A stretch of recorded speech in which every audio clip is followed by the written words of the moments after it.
Welcome to Kush News, the newscast of the African diaspora. I'm your anchor, Ochanda, daily bringing you the top stories from Africa and the Caribbean. Let's take a look at today's news on Friday, May 5th, 2023. We go to Sudan, where the death toll is climbing, even though parties have agreed to a truce.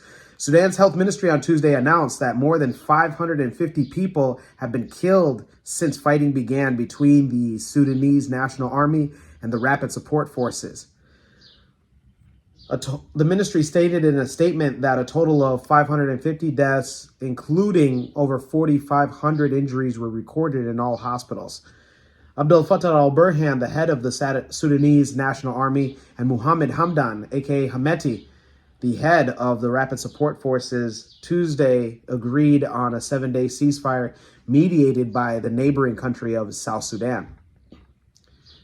The spokesperson for Sudan's Ministry of Foreign Affairs, Pauline Ajong Malok, said at a media briefing that the ceasefire, which was negotiated by South Sudanese President Salva Kiir, will start on Thursday to pave a way for peace talks between the two parties.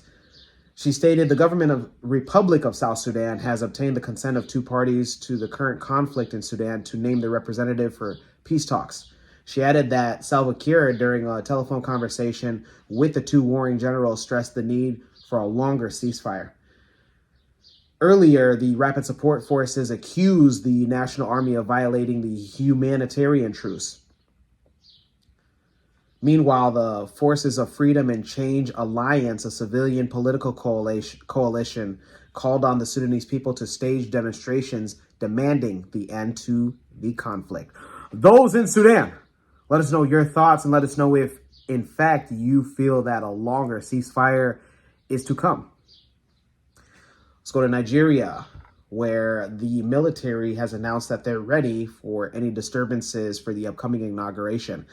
The military this week stated that those planning to cause mayhem during the May 29th inauguration of President-elect Bola Tinubu said that it was ready for any threat.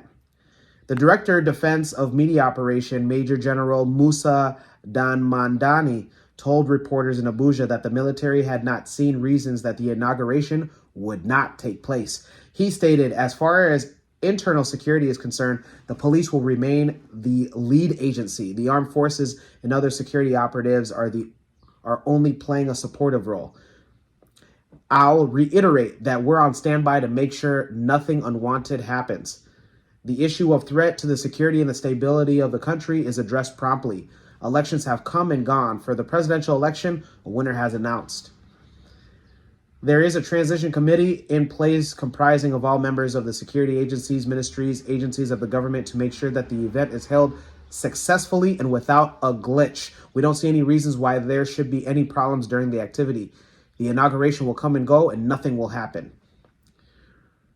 Whether we like it or not, sentiment will always come up, particularly when things are not favorable to your liking. As it's normal in the military, when such allegations are raised, a board of inquiry has to be raised to investigate the allegations itself. And whatever the outcomes and recommendations, they will be made to those commanders, and it will be imperative done accordingly. Those in Nigeria, let us know if you plan on attending the upcoming inauguration for Bola Tinubu. Let's go to the Caribbean and end it there. Antigua explains its unwillingness to accept Cameroonians.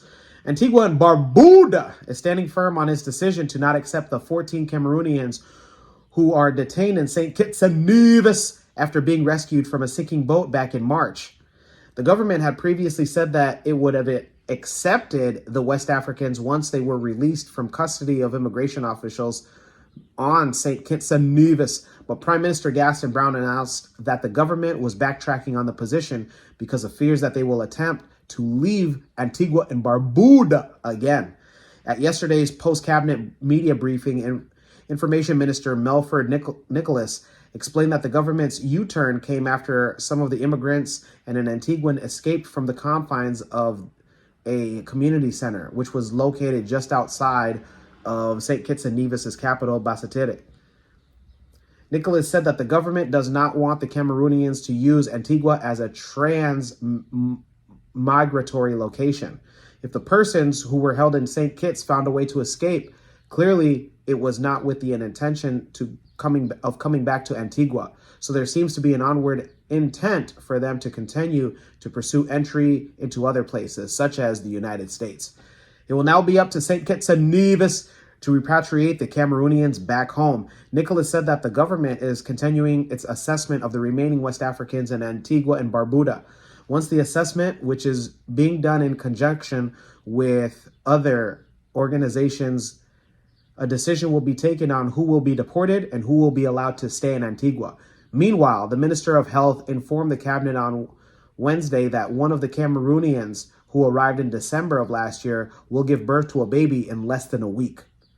Those in Antigua and Barbuda, let us know your thoughts and let us know if you yourself would be welcoming of your guys' African guests. We had today's newscast with the African proverb of the day, and it comes to us from Igbo. Ani Igbo nashayo, ani Igbo nashayo. All right.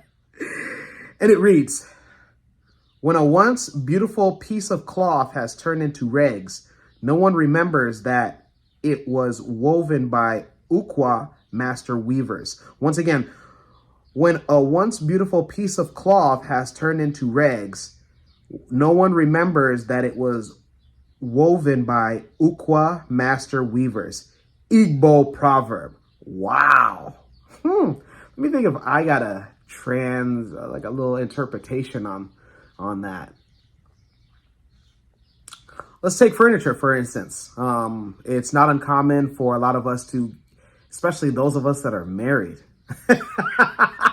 those of us that are married, under the pressures of, the old ball and chain, will get high priced furniture. And what will happen over time, it will go to waste. It will, especially if you guys have little ones, mama, dada, and they're just jumping, up and down on the furniture. They're, eating on the furniture so food gets there. The remote constantly gets stuck there. So just the usual wear and tear. And then over time, it just becomes a junk, right? And what I want to state about that is that you never know on that junk that you're looking at. In this case, that big couch, right? That 3-person, 4-person couch was once created by somebody's hands delicately, with detail, high attention to detail, put together that piece of furniture,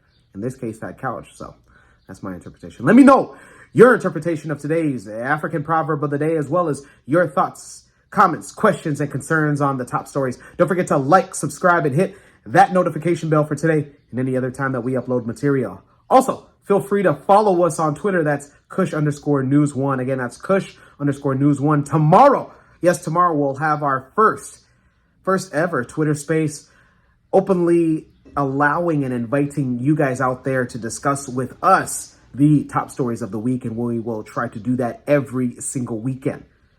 For Kush News on Kush Convos TV, I'm Ochanda. We'll see you soon.